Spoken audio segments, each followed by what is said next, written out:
السلام علیکم ورحمۃ اللہ وبرکاتہ۔ آج کا جو ہمارا موضوع ہے وہ ہے جائفل۔ جائفل کو عربی میں جوز الطیب، فارسی میں جاز بوا، جوز بویا، اور اسی طرح سنسکرت میں جاتی فلم، سندھی زبان میں جعفر، کشمیری زبان میں زعفل، انگریزی زبان میں نٹمک کہتے ہیں۔ تعارف اخروٹ کی طرح ہوتا ہے، یہ گول ہوتا ہے، تھوڑا سا لمبا ہوتا ہے، اخروٹ جیسے ہوتے ہوئے تھوڑا سا لمبا ہوتا ہے یہ پھل، اور پھل پکنے کے بعد دو حصوں میں الگ ہو جاتا ہے۔ اندر جائفل ہوتا ہے، اس کے اوپر لپٹا ہوا جاویتری یا جاپتری جس کو بولتے ہیں، جلبتری بھی جس کو بولتے ہیں، تو وہ ہوتا ہے سرخ رنگ کا۔ تو اس طرح جائفل اور جاویتری ایک ہی پھل کے اندر پائے جاتے ہیں۔ ذائقہ جو ہے اس کا تیز چرپرا ہوتا ہے اور خوشبودار بھی ہوتا ہے۔ رنگ باہر سے سیاہی مائل، اندر سے خاکی اور کسیلا گلابی، تیل کا رنگ ہے نا قدرے پیلا ہوتا ہے۔ اس کا جو روغن نکالا جاتا ہے آج کل مشینوں میں نکال دیتے ہیں، پرانے زمانے میں اس کو کچل کر پانی میں ڈال دیتے تھے، تو پانی کے اوپر ہے نا تیل تیرنے لگتا تھا، تو اس کو نکال کر تھوڑا سا گرم کر لیتے تھے تو تیل مل جاتا تھا۔ آج کل مشینوں میں نکالا جاتا ہے، یہ سب کرنے کی ضرورت نہیں ہے۔ مقام پیدائش جو ہے اس کا سری لنکا، اسی طرح ہندوستان میں بھی یہ پایا جاتا ہے۔ اس کے علاوہ بہت سے مقامات پر اس کو ہے نا اس کی کھیتی کی جاتی ہے، خاص کر ہمارے انڈیا میں کرناٹک اور مدراس ایسے جگہ پر اس کی کھیتی کی جاتی ہے۔ مقدار خوراک کتنا کھانا چاہیے؟ ہے صرف ہے نا 500 mg، یعنی ایک چٹکی سے لے کے 2 چٹکی کھانا چاہیے، زیادہ نہیں کھانا چاہیے، کیونکہ تیز ہوتا ہے، چرپرا ہوتا ہے، اور اس کا مزاج جو ہے خشک گرم گدی اجلاتی مزاج کا ہے۔ خشکی 2 حصے اس کے اندر ہے اور گرمی 1 حصے۔ افعال و اثرات دیکھ لیتے ہیں، کیونکہ اجلاتی گدی مزاج کا ہے، یعنی محرک قلب ہے، ہمارے دل کو یہ ایکٹیو کرتا ہے۔ محلل اعصاب ہے، ہمارے نروس سسٹم میں یہ تزکیہ کرتا ہے، وہاں پہ سوزش کو ختم کرتا ہے۔ مقوی جگر ہے، ہمارا جو لیور ہے اس کو طاقت دیتا ہے۔ نہایت اعلیٰ درجے کا مولد حرارت گریزی ہے، یعنی ہمارے بدن کے اندر حرارت گریزی یعنی حرارت کو پیدا کرنے کی بہت اچھی صلاحیت اس کے اندر ہے۔ کیمیائی طور پر اس کا کیمیکل ایکشن خون کے اندر حرارت گریزی کی مقدار بڑھا کر جگر کو گرم کر دیتا ہے، جس سے فوراً کیمیائی طور پر جگر کا فعل تیز ہو جاتا ہے۔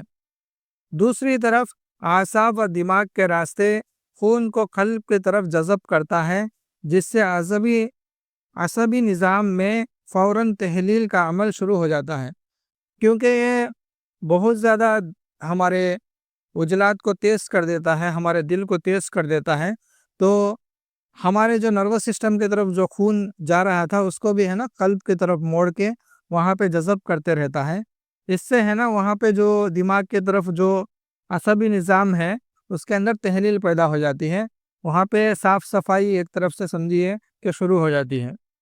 خواص دیکھ لیتے ہیں۔ مولد حرارت گریزی جیسا کہ اب تک کہا گیا ہے، حابس ہے، یعنی حبس پیدا کرتا ہے، قابض ہے، پیٹ کو ہے نا ٹائٹ کرتا ہے، رطوبات کو بھی ہے نا جذب کرتا ہے۔ یہ کاسر ریا ہے، ریا کو کاٹتا ہے بدن کے اندر سے۔ محلل اورام ہے، ورموں کو تحلیل کرتا ہے، خاص کر کے جو ٹھنڈے ورم ہے، ورم جس کو سجن بولتے ہیں، سویلنگ بولتے ہیں، اس کو ہے نا یہ ختم کرتا ہے۔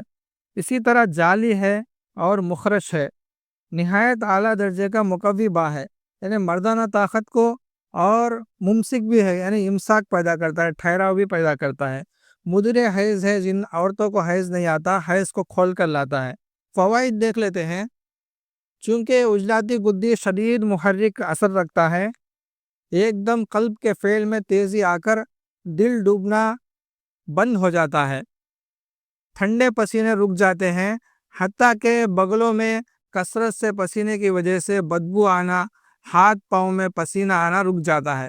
جن لوگوں کا دل ڈوبتا ہے سردی کے وجہ سے اور دل کے اوپر ایک بوجھ سا رہتا ہے، ایسے لوگوں کو ہے نا یہ قلب کو تیز کر کے دل کے ڈوبنے کو ہے نا یہ بند کر دیتا ہے فوراً۔ اور جن لوگوں کو دل کے ڈوبنے کی وجہ سے ٹھنڈے پسینے آتے ہو، ایسے لوگوں کو ٹھنڈے پسینے آنے بھی بند کر دیتا ہے۔ جن لوگوں کو خاص کر کے زیادہ پسینہ آنے کی وجہ سے، کثرت سے پسینہ آنے کی وجہ سے بدن میں بہت بدبو رہتی ہے، دوسرے لوگ ہیں نا ان لوگوں کے قریب نہیں آتے۔ ایسے ایسے مریضوں کو، اور جن لوگوں کے ہاتھ پیر سے بھی بہت زیادہ پسینہ آتا ہے، تو ان سب امراض میں یہ بہترین فائدہ دیتا ہے۔ اس کے استعمال کرنے سے ایک چٹکی سے لے کے 2 چٹکی تک روزانہ 3 مرتبہ یہ سارے امراض ختم ہو جاتے ہیں۔ چونکہ رطوبات میں حس و قبض پیدا کرتا ہے، یعنی رطوبات کو روکتا ہے، اس لیے اسہال، قے، کثرت بول کے لیے بہترین دوا ہے۔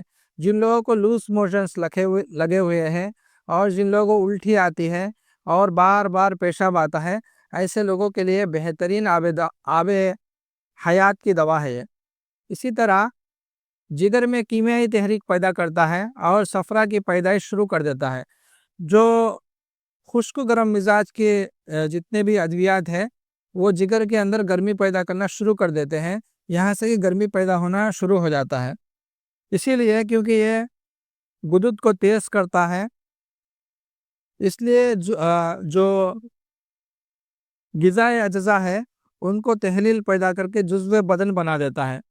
جو ہم کھاتے ہیں غذا، ان غذا کو ہے نا یہ تحلیل کر کے انہیں اجزاء کو توڑ پھوڑ کے پگھلا کر بدن کا حصہ بنا دیتا ہے۔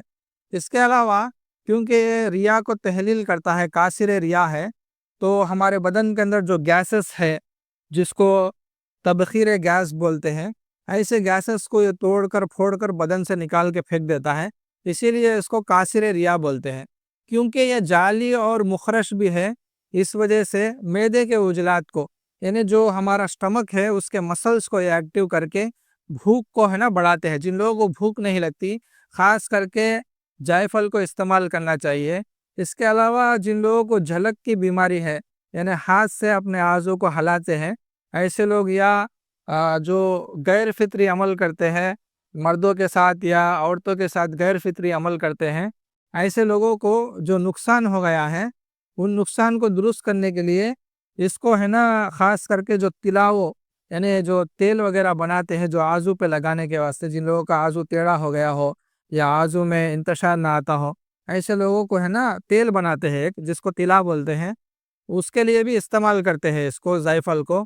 اور اسی طرح جن لوگوں کو دردوں میں، جوڑوں کے دردوں وغیرہ میں استعمال کرنے کے لیے روگنات بناتے ہیں، تیل بناتے ہیں، اس میں بھی ہے نا جائفل کو استعمال کرتے ہیں۔ اس کے علاوہ کیونکہ محلل اورام ہے، ورموں کو تحلیل کرتا ہے، ورموں کو ختم کرتا ہے، ورم سجن کو کہتے ہیں۔ جہاں بھی سجن ہے، اس سجن کو تحلیل کرنے کے لیے محلل اورام ادویات، یعنی جو دوائیں ورموں کو ختم کرنے والی ہوتی ہیں، ایسے دواؤں میں خاص کر ہے نا اس کو ملا کر ورموں کے اوپر باندھتے ہیں تو ورم ختم ہو جاتا ہے۔ اس کے علاوہ کیونکہ محرک قلب اور محرک عضلات ہیں، ہمارے دل کو اور اسی طرح ہمارے مسلز کو ایکٹیو کرتا ہے۔ ہمارا جو مردانہ آزو ہے وہ بھی ہے نا ایک عضلات ہی ہے، ایک مسل ہی ہے، تو اس کو تحریک میں لانے کے لیے، تحریک پیدا کرنے کے لیے، انتشار میں لانے کے لیے، یعنی ایرکشن پیدا کرنے کے لیے اس کو استعمال کرتے ہیں، جائفل کو کھانے کے لیے اور ہے نا لگانے کے لیے، تو ضعف بعد دور ہو جاتا ہے، قوت امساک بڑھ جاتا ہے۔ امساک یعنی رکاوٹ بھی ہے نا بڑھ جا کر نامرد کو ہے نا مرد بنا دیتا ہے۔ ایسی بہترین دوا ہے یہ۔ چونکہ محلل اعصاب اور مولد حرارت غریزی ہے، اس لیے اعصاب میں تحریک سے ہونے والے فالج، جو ہمارے بلغمی مزاج کی وجہ سے، جن لوگوں کو بلغمی مزاج کی وجہ سے فالج ہو گیا ہو، لکوا ہو گیا ہو، یعنی منہ کا ٹیڑھا ہو جانا، یعنی خدر، یعنی بدن کا سند ہو جانا، اسی طرح راشا، یعنی ہاتھ پر شیک ہوتے رہتے ہو، اس کے علاوہ کسی کا ہونٹ ہل رہا ہے، کسی کا ہے نا جبڑا ہل رہا ہے، کسی کی پیشانی کے بھوے ہل رہے ہیں، اس طرح کے غیر طبیعی جو افعال ہوتے رہتے ہیں بدن کے اندر، ان تمام افعال، اور جو سردی کے اورام ہیں، یعنی سردی کی وجہ سے جتنے بھی سوجن و سویلنگ ہے، ان سب کے لیے یہ بہترین دوا ہے۔ اس کے علاوہ جن لوگوں کو سردی کی وجہ سے ورمیں ہیں اور دردیں ہیں، جو خاص کر کے نمونیا، اسی طرح سرسام، جوڑوں کا درد، ان سب بیماریوں کے لیے یہ بہترین دوا ہے۔ اس کا روغن کو ہے نا استعمال کرنے سے وہ سب امراض ہے نا ختم ہو جاتے ہیں۔ روغن کو، جن لوگوں کو پیرالائسس ہو گیا ہے، ایسے لوگوں کو اس کا روغن مساج کرنے سے اور اسی طرح اندرونی طور پر بھی کھانے کی وجہ سے یہ سب علامات ہے نا ختم ہو جاتے ہیں۔ قانون مفرد اعضاء والے خاص کر کے خشک گرم ادویات میں اس کو جزو اعظم کے طور پر ڈالتے ہیں، اور کیونکہ جو لوگ پنساری دکان والے ہیں یا بہت مقدار میں خرید کے اپنے پاس رکھتے ہیں، ایسے لوگوں کو ہے نا اس میں کیڑا لگتا ہے، تو کیڑا نہ لگے اس کے لیے کیا کرنا ہے کہ 120 گرام چونا لے لے، انبوجا چونا۔ یہ پان کے ہول سیل دکانوں میں مل جاتا ہے، آپ کو وہاں پر جا کے اس سے چونا لے لے، 20-30 روپے میں مل جاتا ہے۔ وہ پانی میں ڈال دے، اس کو پانی میں ڈال کے جتنے جائفل اس میں ڈوبتے ہیں ڈال کر 1-2 گھنٹے رکھ کے نکال دے، 1 گھنٹہ رکھ کے نکال دے بس، اس کے بعد سکھا لے اس کو، تو اس میں کیڑا نہیں لگے گا۔ تو یہ ہے جائفل کے فائدے۔ ہمارے اس چینل کو سبسکرائب کریں، دوسروں تک پہنچائیں۔ جو ہمارے سے علاج کروانا چاہتے ہیں وہ ہے نا واٹس ایپ پر رابطہ کریں۔ السلام علیکم ورحمۃ اللہ وبرکاتہ۔